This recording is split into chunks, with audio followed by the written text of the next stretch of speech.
I'm sorry, instead of in England. Right, right.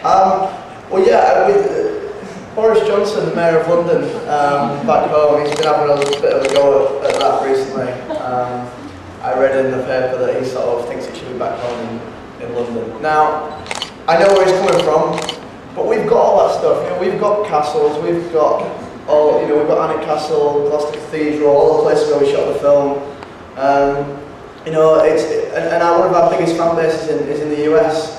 And so to come over here and have a theme park where people can experience this bit of the Harry Potter world, this bit of England, a bit of Britain, you know, over here, and it's been done so accurately as well. I think it's brilliant, and you guys got the weather for it.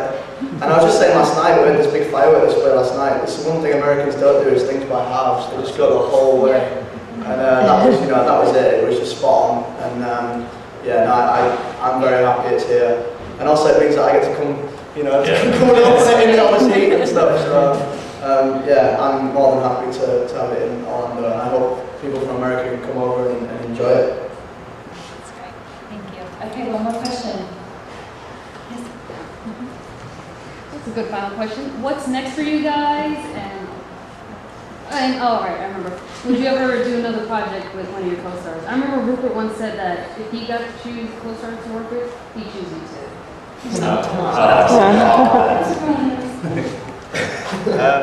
I mean, I think because we've all finished Potter now, it was always surreal. It was the last day, I think everyone had a bit of a lump in their throat at least.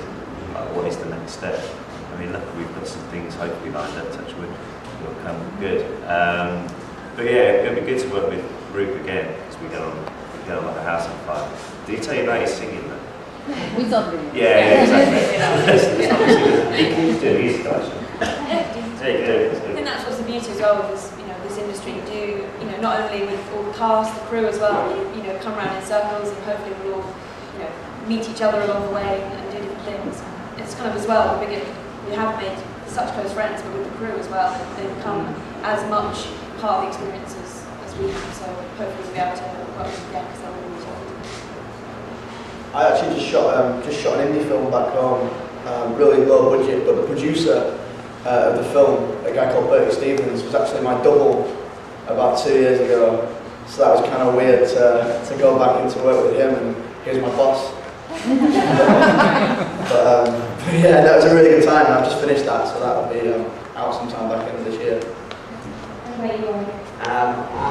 Next week I'll start rehearsals for a new sitcom written and directed by Richard Bass and Stephen Merchant called Life's Too Short, which is really exciting. I mean, it started off as a very little project on the fun, and now you just got that.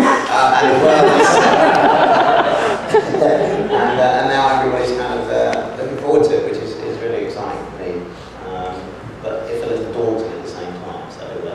So yeah, something to look forward to. But you know, going back to the Harry Potter experiences, you know, something we'll never forget. And that last day on set was certainly a very emotional day. And I've never felt like that on film, finishing film. I'm normally quite relieved it's all over. But you know, even though I was enduring 3 hours of prosthetic makeups every day, I'm sort of sorry to see the end of it. You know, saying goodbye to all the friends and colleagues that I got to know so well over 10 years. It's yeah, very emotional. But anyway, we leave the part as a legacy in the films. There's still 2 more films to look forward to as well. I think it's just great that it's gone out on time. Yeah. I don't think there's ever been anything or ever will be what can sustain popularity and just get bigger and bigger over 10 years now. Normally when you make a sequel or 3 or 4, I don't know, it may slip a bit, like the story may drop or something, but this just seems to keep getting bigger and bigger. And the fact they can say, right, we're going to make a theme park out of this is the cherry on top. Well, it became harder, didn't it? Every sequel that we did, the bar had been set higher each time, and we had to achieve better because, you know, the audience expected, you know, better special effects, and everything had to be bigger and better each time. And it was quite a tall order. That's another pun for you.